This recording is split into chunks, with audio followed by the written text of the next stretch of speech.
Hello, everyone, and welcome to a brand new episode of the Ninja Nerd Podcast. This week with a pupper. Say hello, Charlie. This is Charlie. Yeah, if you're listening at home, you're missing out on the pupper that is needing the pets right now. But Wes, we are not talking about puppers unless one of your books has to do with them. This week we're talking about... there are notable dog characters in one of the books I'm going to talk about. Nice. There is not a dog character, at least to my knowledge, in any of the... At least not an important one. Any of the books that I'm going to talk about today. But we are talking about books today. Before we do that, don't forget to head on over to patreon.com/HeezyGameMedia if you want to support the show. And don't forget to check out for how to support your local communities with Black Lives Matter, with just kind of the things going on in the world right now.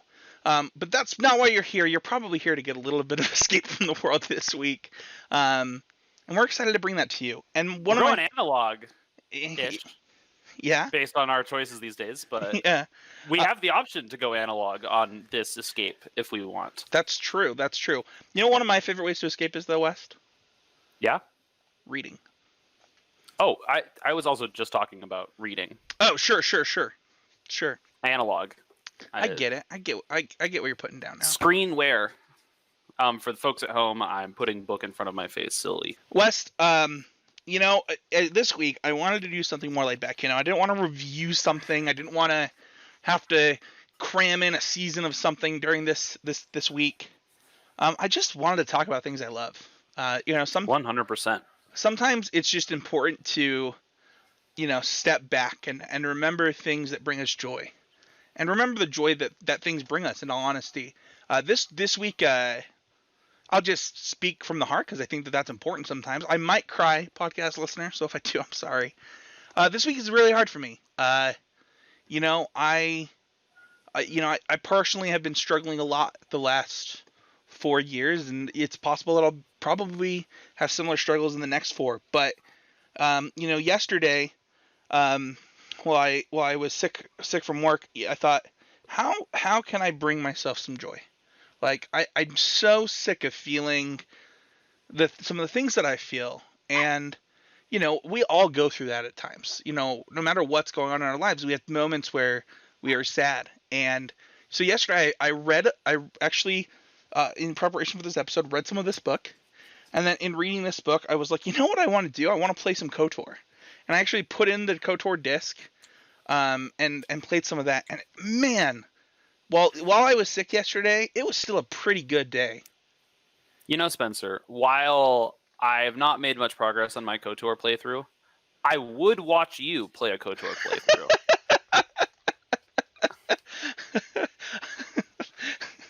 Okay.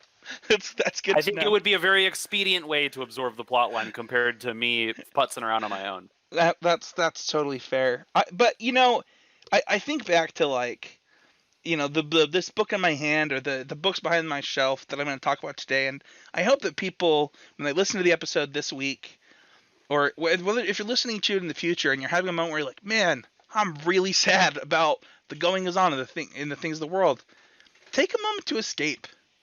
Like, it certainly brought me some real happiness in the last 24 hours. And I'm really excited to talk about some of the things that I love to escape into, West.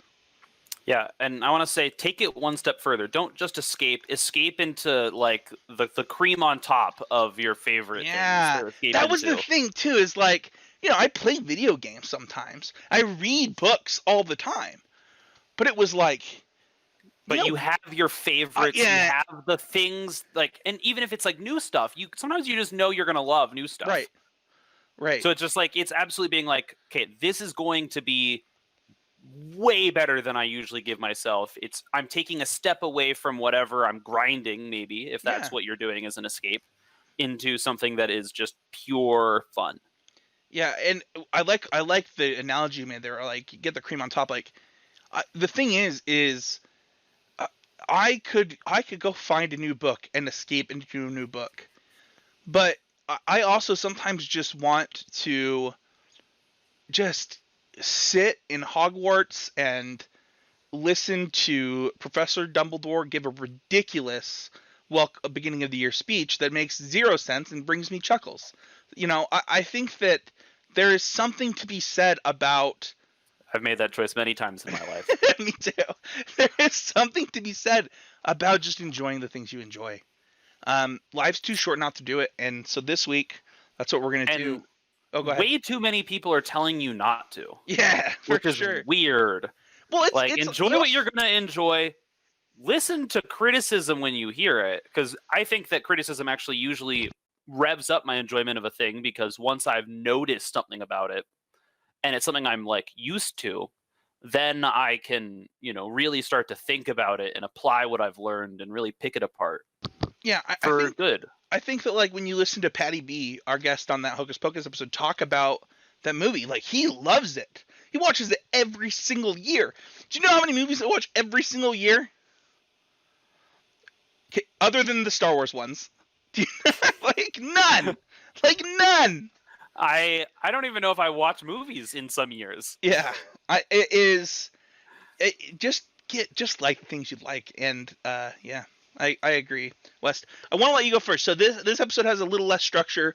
We're literally just gonna sell each other on stuff. I'm sure that West, you've read. I think you've read at least two of the. I think you've read the series behind me, and I think you've read one of my other books. But I want you to sell yours first. We'll kind of snake back and forth. Totally. First, I want to just give a quick honorable mention to every role-playing game book I've ever held in my life, because they're all such fantastic, rich experiences to flip through, read seriously, pull things from. All of them are a joy to handle. I own many. I know some of our listeners probably own a lot, just knowing who we are. I just wanted to give an honorable mention to books that introduce us to making stories in new worlds. But I'm going to introduce my first book series I'm going to talk about today, because I think that this is, if I'm trying to sell you on something that will be a good experience, I will sell you on this experience, which is high quality and high volume. And it is the Stormlight Archive. The books The Way of Kings, Words of Radiance, Oathbringer, and there is a fourth book now in this cycle coming out this month, November. It's coming to us soon. Brandon Sanderson's been signing copies for a week now or something. But it's a series of just incredibly well-written epics in the vein of Lord of the Rings, The Inheritance Cycle, Game of Thrones. Certainly, there are lessons taken from Game of Thrones, and there was a lot left behind from that. But Brandon Sanderson is a person who finished the Wheel of Time series. So his accolades on knowing what it is to be part of these like many book-long epics that have stories that span worlds and take the viewpoints of just dozens of characters over the course of it. But specifically, this world, which Brandon Sanderson has devoted so much love to, is incredible. It's a scarred world. There is something called the Everstorm, this enormous storm wall that blows across the world at frequent and irregular intervals. So parts of the world, everything in it just needs to be able to protect itself against hurricane-level stuff on a regular basis. And then there are parts of the world that are really well protected from this storm or far away from the origin of it. But it just keeps coming back around and around in this cycle, tearing everything to bits. And then there are the people of this world who have their, countries and ancient histories that go back for many millennia. And there's a known series of what they call desolations, cataclysmic apocalyptic events, where the world almost ends, and there hasn't been one in far longer than anything can accurately recall. And one's brewing, and the characters are from many different interesting walks of life, and they're all on heroic paths that they both don't know yet and are not thoroughly qualified to walk at first. Those are the best! I know. And over the course of it, they bring people together, they build up movements and resistances, and gain just sweet powers. The core of the power for the characters that are supposed to rise up against this coming desolation, they develop a relationship with a spren, these tiny spirits that, or sometimes very large spirits, that are kind of the force of all that is supernatural in the world. And when you're happy in this world, joy spren hang out around you. When you're sad in this world, there are like rainy sad spren that hang out with you. There are wind spren. There are like everything has its own spren basically, and these characters begin to develop a relationship with one of these spren that become more connected and intricate and complicated beings themselves over the course of this relationship. That's awesome. Eventually getting sweet suits of armor and weapons from that relationship. It's just a very fun series where it takes a very long time to build into the magic system, but once you're there, it feels very real, limited, complete. And not in the sense of like you have mana that runs out, in the sense that you make an oath to this creature that binds you to it. And if you walk away from that oath, you lose those powers almost immediately. Dude, it's really impressive. I love it. You just sold me on it. What's the first one called? The Way of Kings. The Way of Kings is going in my Amazon cart tonight. Sweet. It's so worth reading, and you are welcome to borrow my other books when you get through it if you want. Okay, will do. Plus, it's like 4,000 pages of reading, and who cannot be excited about that much content? Oh, for the whole thing. I thought you meant just the first. For the whole thing. Yeah, no. So I want to give an honorable mention. I almost did to pick a Brandon Sanderson book. I've heard so much about him as an author that on Audible, there is an Audible exclusive by him that is not readable. I'm pretty sure that's just on Audible. I think it's called Star. Oh, that's the second one. I almost said Starsight. The first one's called Skyward. It has a print copy, but oh, does it? Yeah. Have you read it? I've not read it yet, but I've heard good things.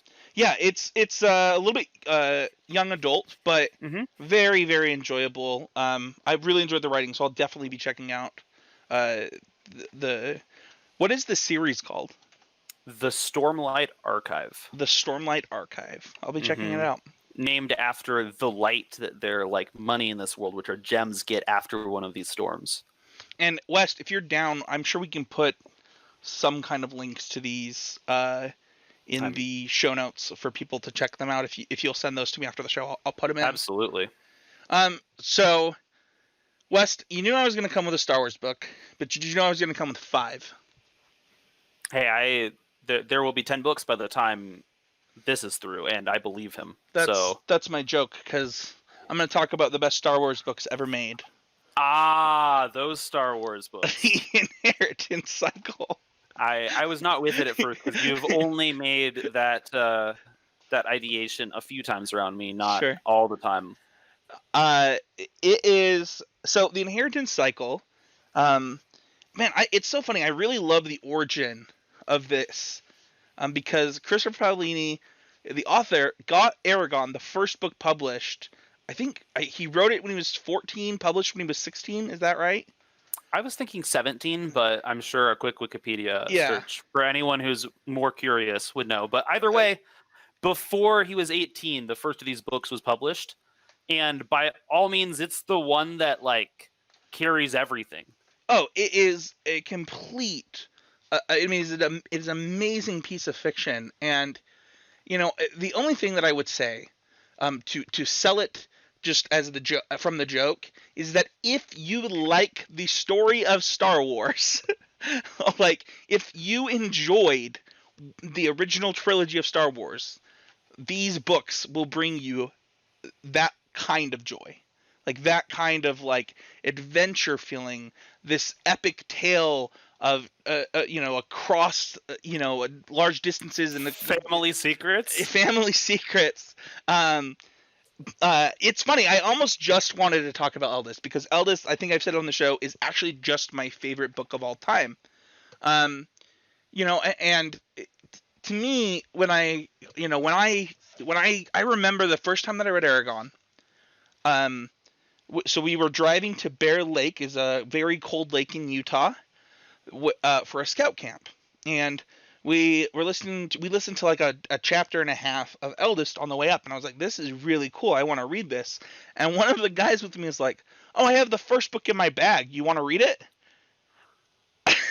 That is a real friend right and there. and I literally read the book like the first day of camp. I try and hand books to people everywhere I go. I'm like, I like this book. You should read it. You should read it.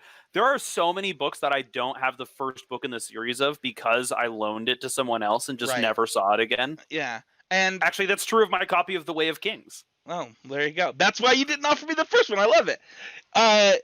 That's so cool. But I mean, I remember it's like this huge moment in my life of like just getting into, I mean, just one of my favorite pieces of media. If I know that Disney bought Fox, so Disney, if you're listening and you need a TV show, I have a pitch for you. It is the prequel to this at the height of the Dragon Riders. Just, I promise you, it's gold. But this story is about a young boy who finds a dragon egg. And I think you can guess from the cover that it's dragon egg. I mean, I knew it was a dragon egg. There is a dragon on the front of the cover of every book. In fact, I would argue that one of the least surprising things at any point in the book is, oh, there's a dragon of a certain color. Because it was on the book the whole time. Yeah. So I think that like you get this young boy who, is starting to learn the ways of magic, the magic that's in this world and how it works. And one of the better early magic systems I read, right? Brandon Sanderson has like locked down my opinion of what a good literature magic system is, but like Aragon and the rest of the Inherent Cycle works within my framework of what makes a good magic system. Yeah, it is an extremely interesting fantasy series. I actually don't have one of them here because I don't have it in hard copy yet. He is doing some short stories that go along with this world. But if you are just looking for an epic adventure, with some romance, with not like a ton of romance, but like a little romance, colorful weapons. A good while of unrequited love, which is the best type of long-form fantasy romance. But if you're just looking for that kind of epic tale, this is the one that I would pick. I picked Aragon, by the way, because you picked an epic first. So I was like, well, I might as well pitch my epic, so it can be a back to back. But honestly, like, there's a line in Eldest where someone is talking to the main character, and they talk about how it is like probably one of the most impactful lines any book has had on me since reading it, which is, just because somebody does something wrong, or because you think they're going to do something wrong, doesn't mean that you should do something wrong to them. I'm paraphrasing because I don't want to ruin. It's actually like such an impactful line. I hope that. And I'm it's not weird that when I think about the culmination of that idea, I think of the beginning of the third book. Sure. With a certain wretch of an individual given a second chance. Oh, absolutely. I mean, this book not only is, these books, I should say, the story is not only like just, something special that I got to experience, but I think it just teaches some really great lessons. There's a lot of ways. You talked about the unrequited love. Like, it also teaches,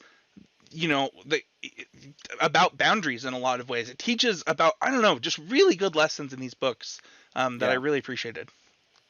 I think that if I were to guess why Eldest means the most to you, it's because it's the most on-screen time of the Uncle Iroh of the show. Is he Uncle Iroh, or is the first teacher Uncle Iroh? No, I think that in terms of the like handing the importance to the main character that Uncle Iroh has to Zuko. Oh, no, more like the advice that Toph gets from Uncle Iroh. Sure. Like in that, like, someone who's just like really good at teaching patience and careful decision making and slow build up towards things. Right, and like this he just also articulates the best expression of like the unity of the world as well, right? Yeah, you know what's interesting is I feel like we've done a really good job. Like you sold me on your books. I'd never read them before, and I'm going to read them now. Like I legitimately am excited. I think we're doing a good job of being able to sell kind of the things you'll be able to relate to in these series, um, without giving any good spoilers. And you Yeah. know, I agree. That is, you know, it's funny. A lot of people's favorite character is kind of the mentor in the first book. Like a lot of people, that's just their absolute favorite character in the whole series. But you definitely got mine right. That is that is my favorite character in the series. In full of spirit shared, in my opinion. Like I think both are important teachers. Yeah, There. absolutely, absolutely. What's your next one? Ooh, my next one is a book that has taught me a whole lot over the last 2 years since I've owned it, and I'm currently on my second read through of it, and it's teaching me so much in this moment that's keeping me sane. In fact, I would actually attribute a large bit of my relative comfort in this moment to this book, and it's called Emergent Strategy, and it's by Adrienne Marie Brown, who is an organizer and activist out of Detroit, and she is articulating an idea about how to build a society that works together to create positive change in a just truly groundbreaking way. And the way she does it is modeling off of natural life and visions of the future articulated in science fiction. And the focus of where she's drawing her ideas from is the ideas of Octavia Butler in her different science fiction works, which are all showing futures that are unjust, unliberated, and how those characters move within that space towards greater liberation, whether it is in society altering ways or in just barely surviving ways. And some of the tenets that really get hashed out in this book and discussing why it's good. And a lot of what it's talking about is this idea of there are like that human beings have intelligence, right? We can make choices and work towards things. But as a society, we also have to operate with a sort of intelligence the way our own brains are, which is individuals making connections that then can retain memory, can accomplish things, can accomplish stuff, right? And it's about reaching out to someone and making a good relationship with them, as opposed to a large number of relationships, right? I need this If book. It's an incredible book. What is it called? And it's called Emergent Strategy. Emergent in the idea that a bunch of relatively simple interactions grow into something bigger. Leaves on a tree, for instance, right? A leaf taken individually is just that, right? But when you look at all the leaves on a tree, it's this, big, fluffy green thing. And then strategy in the sense of chess moves. But some of the central tenets are valuing small-scale growth and change, right? And Spencer, I'm sure you can really identify with that one, this always improving idea, right? The Never looking for the next step. And like adapting to new circumstances, both individually and organizationally. The idea that growth can be nonlinear and transformative. Some days or some years you're getting a lot better as an organization, and then you take a big back step. Another one is like interdependence, right? It's not how much are you taking on, it's how much are you and those around you sharing the burden together, right? That you're helping them with their struggles, they're helping you with your struggles. And this idea of decentralization, right? If the whole movement or organization or you as an individual is built on one person, one idea, one thing, that if taken, the whole loses the sense of identity. It's not very strong, right? Right.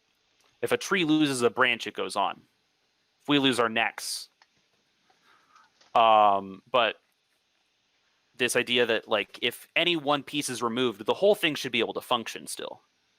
right? No ant colony misses the ant, but every ant is important for the ant colony. I agree. And not that it's good to have people go missing, right? It's that when everyone's work is shared enough that any one person leaving the system doesn't cause collapse, that means that no one was holding a load greater than they could carry. Yeah. That's really good. I actually want to read that for work. So I really appreciate you sharing that. Yeah, my workplace is definitely one of my favorite organizations, and one that has really shown me where these ideas can already exist in practice. So I understand if you would feel the same way. Yeah. So my next book that I want to talk about is one that is I don't know if I would call it a sequel. It just mentions events of another book. But it's called The Choices of One. It is by Timothy Zahn. Which, by the way, I actually had a really hard time picking which book to pick in this slot, specifically because I almost picked Thrawn to convince West to read Thrawn. I think you did a good enough job of that last week, so I think you're good. But I wanted to talk about this one because it's actually just my favorite Star Wars book. And Timothy Zahn is I am comfortable saying at least my favorite Star Wars author. You know, I think one of the cool things about reading is, you know, the quote unquote best. I hear people discuss who the best fantasy author is all the time, and I'm like, well, this is my favorite. And oh, totally. And like if you are thinking about best, you're maybe not like identifying the individual qualities where any person succeeds, right? Like, yeah. I love Isaac Asimov as an author. He is not the best sci-fi author, but he's really good at his style, and his style is really interesting. Yeah. I would be surprised if Timothy Zahn was not the best-selling Star Wars author of, like, people who consistently make Star Wars books. But Timothy Zahn, I almost brought those downstairs too. Way back, made what was called the Thrawn trilogy, and it was a series of books that took place after Return of the Jedi, and kind of what happens to that group after Return of the Jedi, and it introduced the character of Thrawn that many people have probably seen in the Rebels Star series. Wars Rebels, yeah. Star Wars Rebels. And this book specifically, Choices of One, is no longer considered canon. He has and neither of the books that I just mentioned now has a new series of Thrawn books that you can check out. This book is what's called Legends in the Star Wars lore, meaning that it's not part of the Disney Star Wars universe, and it follows a woman by the name of Mara Jade. And she works for Emperor Palpatine directly. She is like a direct, not apprentice of him, but like a Force user who works under him. Kind of like we see where the Inquisitors are kind of pulled from in the new version. So it's like the Legends version of those. That's kind of what her job is. It's really interesting. It follows all of the main characters. Plus, in Legends, Mara and Thrawn, who are both in this, are huge parts of Legends lore. So if you're looking to get into Legends Star Wars content, this book is, I think, one of the last Legends books even made, but also would be a perfect introductory into that content. Isn't it funny how that's sometimes the case in these like robust multi-author worlds where basically these characters get created without being fully explored before they move on, right? And then so like someone goes and says, well, what if we wrote a book of their origin? Yeah, so for what it's worth, Timothy Zahn is actually the creator of both Mara Jade and Thrawn. So that if you read this before the Thrawn trilogy, you would also it would be a great introduction into the Thrawn trilogy. You could also read them in the reverse order and stuff like that. But this is my favorite Star Wars book. It is, if you're gonna get into Star Wars Legends, I don't even want to say more because I think that it is a great introduction. There are, like I said, there are some events that it references that you'll be a little confused by, but that first book is not nearly as good. So I appreciate how with like Star Wars, there's like no need to like set a premise or explain the world. We're just like, it's Star Wars. I don't know really what else to characters. I give a lot of premise that if you've never watched Star Wars, you're really probably lost. not watching this show. Yeah, you're probably not listening.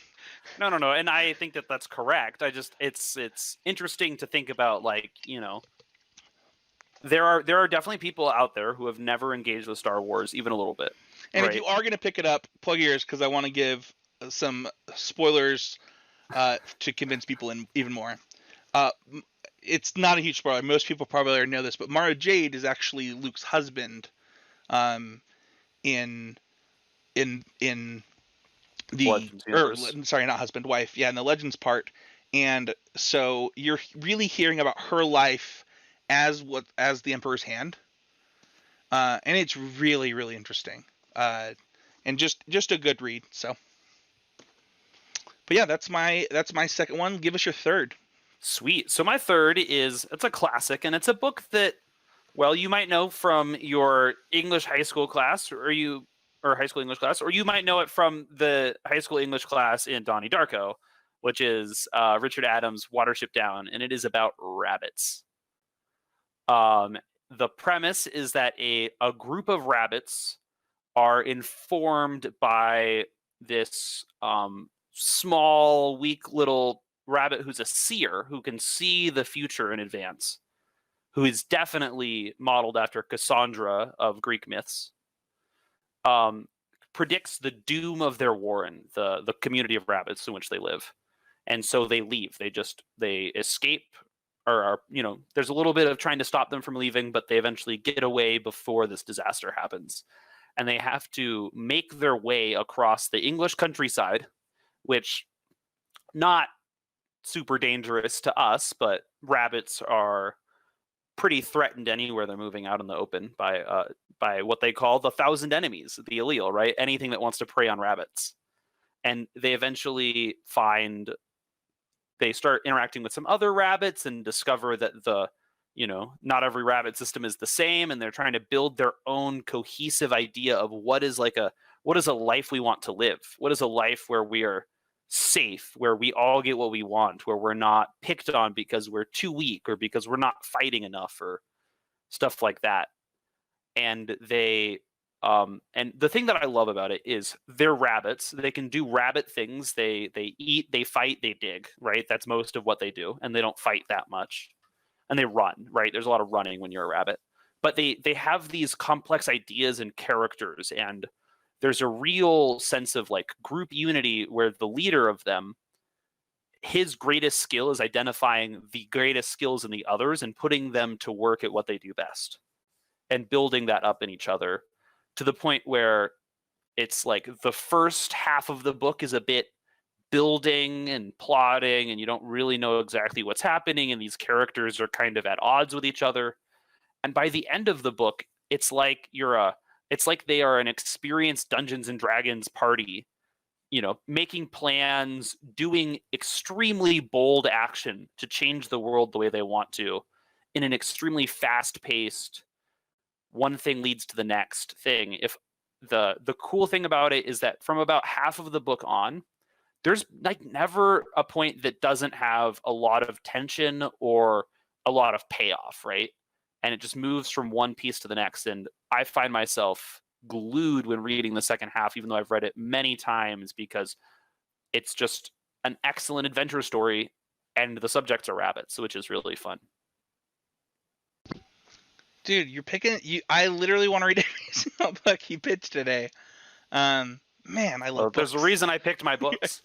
I love books. I've read a lot of books. They're all good. I love what you said at the beginning. Woo! Sorry, my dry throat gets really bad when it's about to snow.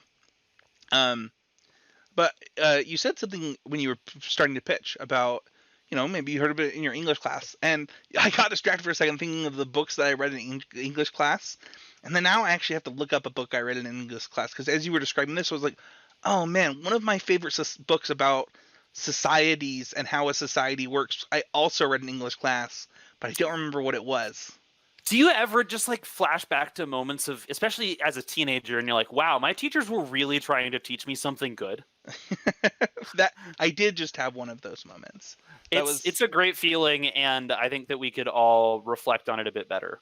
Yeah. I think that, I don't know about you, I just didn't do a good job listening a lot. When I was younger, I got much better at that as I got older.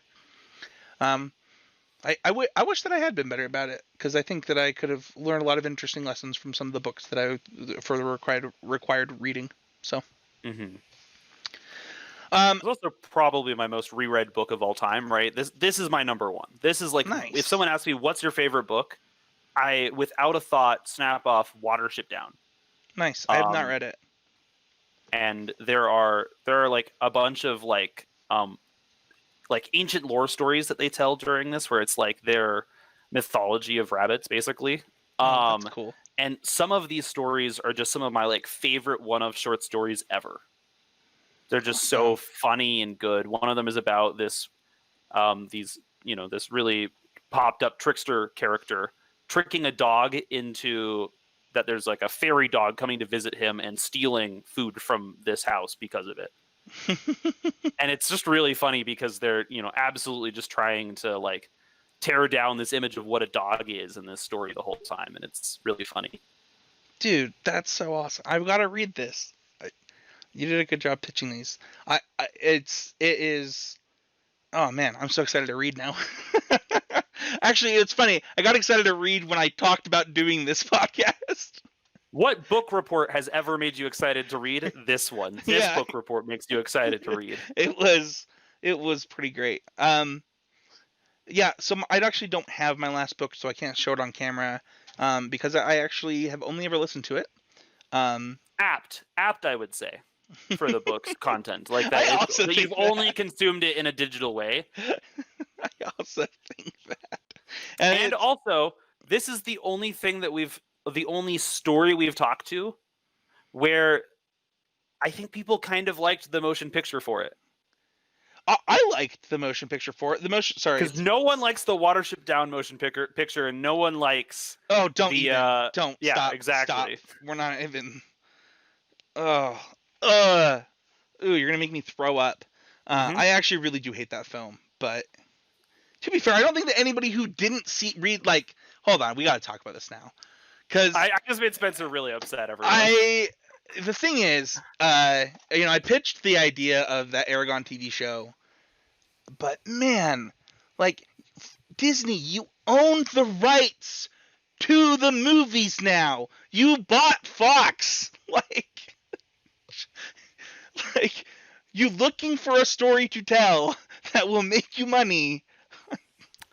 One that no one has done well before. Like, it's not even hard.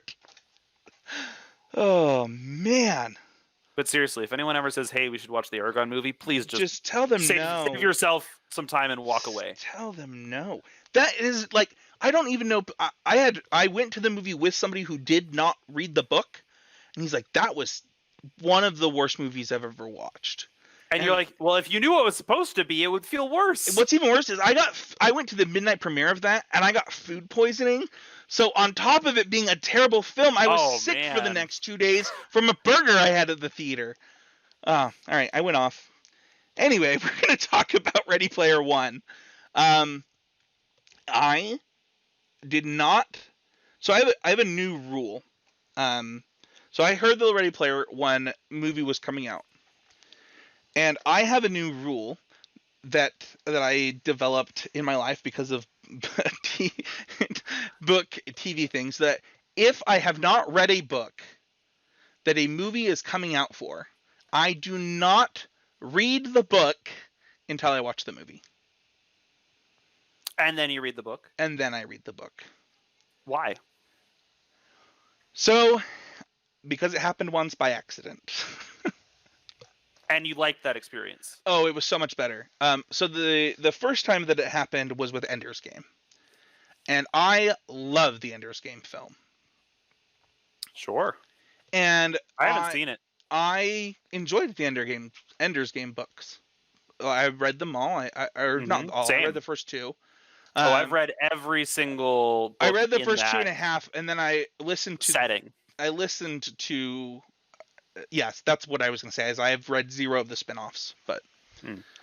but anyway, so for this, the movie was coming out. I wanted to see the movie, so I watched the movie. Really enjoyed Ready Player One, the film, and read the book, and it is probably my second favorite book of all time now. I can't believe that like nothing in Harry Potter like beats that or something like that. But Ready Player One has a really engaging story that really transported me into its world. Because it's this world, like I don't know, it took real life things that I know about and consumed and put me in a I don't know that I would call it post-apocalyptic, but It's a viable vision of the future. Not yeah, viable in the sense that exactly. you'd want to live in it, but it's like, oh, I see how we got from here to there. Yes, and it is very captivating, to the point where I think everyone's been really disappointed with leaving that world as his other books. Like I think people like get really upset that he didn't. I mean, he is, by the way, there is a Ready Player 2 coming out finally. But you get drawn into this future. I think that's a better way. It's not this world you get drawn into. It is this future. You become invested in it. Yeah, you really and you want you. I think you get so invested. You want things to go right because it's your world and like it's the world that you are. We're hurtling towards at 1 second per second. Yeah, I agree. And I don't know. It does a lot for me. It makes me. For those that haven't read it, first off, I think that the basic premise of a decaying society where the dominant thing to do is be in a virtual reality space. I haven't even said what the book's about. Yeah, it's probably important for talking about it. Sure. No, it's true. No, go ahead. Actually, tell us. Explain the story. Oh, just that it follows almost totally isolated Junkrat, who's just trying to get by and play and spend as much time in this world as possible.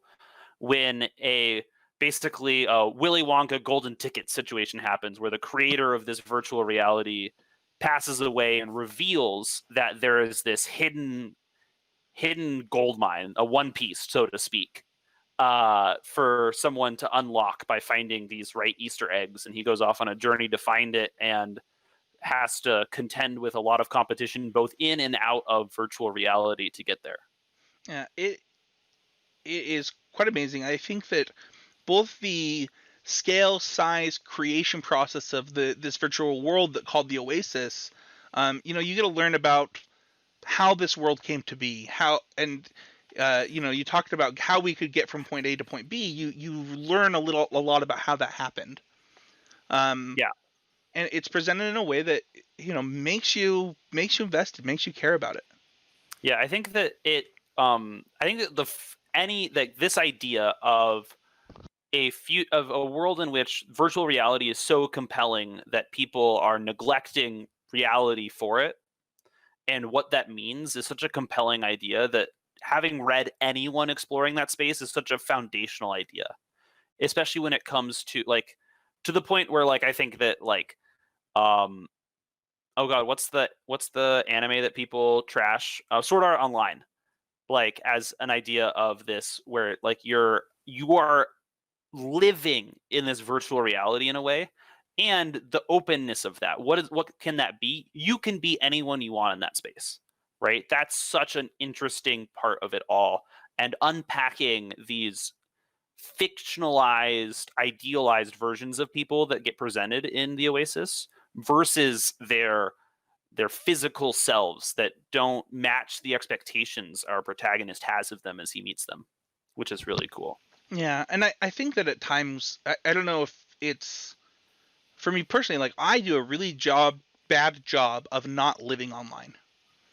And so for me, I think that, that's something this year that's been I mean, basically impossible not to do. But I know that kind of because of the things happened in 2020 for me, and Hmm. I think for everybody, I want to do a lot more of not living online and being a part of, a bigger society than, just the things at my fingertips. Yeah, absolutely. Yeah, and that's why I think, I mean, in it, I want to like talk about why science fiction is so cool Yeah, go for it. for a because I think it ties it in, right? The thing that science fiction is known for, there's a great quote. I don't remember who it's attributed to, but science fiction doesn't predict the car, but it would predict traffic, right? Science fiction doesn't tell us what the problems of the future are going to be, but it kind of tells us what they're like and what the consequences of different aspects of technology can be and explores them and also explores the solutions to them, right? Um, you can talk to anyone anywhere in the universe anytime. Okay, well, what is that like? There are AI that can act and function and hide as humans. What is that like? VR is so compelling, you'd rather live in it. What is that like? And by anticipating the change that the future brings, right? Science fiction has told us accurately, right? And part of it is we live in 2020 now, right? And we get to read 1960 science fiction and be like, well, some of that was true, right? And just know that sometimes science fiction predicts in the ballpark of things. And what's really cool is we get told this narrative of things change, they're different. New technology will disrupt lifestyle as we know it. And it prepares us to meet that new forms of lifestyle with more open arms or more caution, depending, right? Like, I know you and I are both terrified of the idea of the first robot that actually functions on its own in the world in an uncanny valley sense, right? We've just read enough stories where it's kind of a scary idea. Yeah, I mean, I know that for me, like I'm just worried about, you know, I mean, even in the job that I'm doing, right? The for those who know, I'm a product manager of software, and there software has major impacts on the world, Yeah. and what we do with that software and hardware, uh, it impacts people's lives. So, Yeah. I remember at one time I was sitting in a meeting with my boss's boss, or before a meeting with my boss's boss, and they were talking about we were at this company meeting where and you know talking about the number of employees at our company, and just he said, looked at us and he said, if we mess up our jobs, it could cost these people their jobs. If we, and that's an impact on another way too, because like for certain aspects of some people's jobs, like if they do their job really really well, you need less people to do those jobs, right? You're minimizing costs in addition to that, and part of minimizing costs, and just thinking about that from a technology standpoint, if labor is free as just maintaining software and maintaining hardware, that changes the equation for a lot of people. And I think that science fiction does a good job of tackling those type of issues. Oh, absolutely. And that's like I think that if you read none of the books we talked about today, please go read and consume more science fiction. Yeah. That will all make us stronger and more adaptable in the future if we are taking in science fiction, really thinking about the consequences it's warning us of, really thinking about the opportunities it's opening us to. We're going to build a brighter future because of it. Yeah, I agree. But those are my books, West. We'll have those linked in the show notes. Thank you, everybody, so much for listening this week. Leave a comment. Share the books that you enjoy if you're watching on YouTube with the listener. Thank you so much, and we'll see you all next week. Bye, everyone.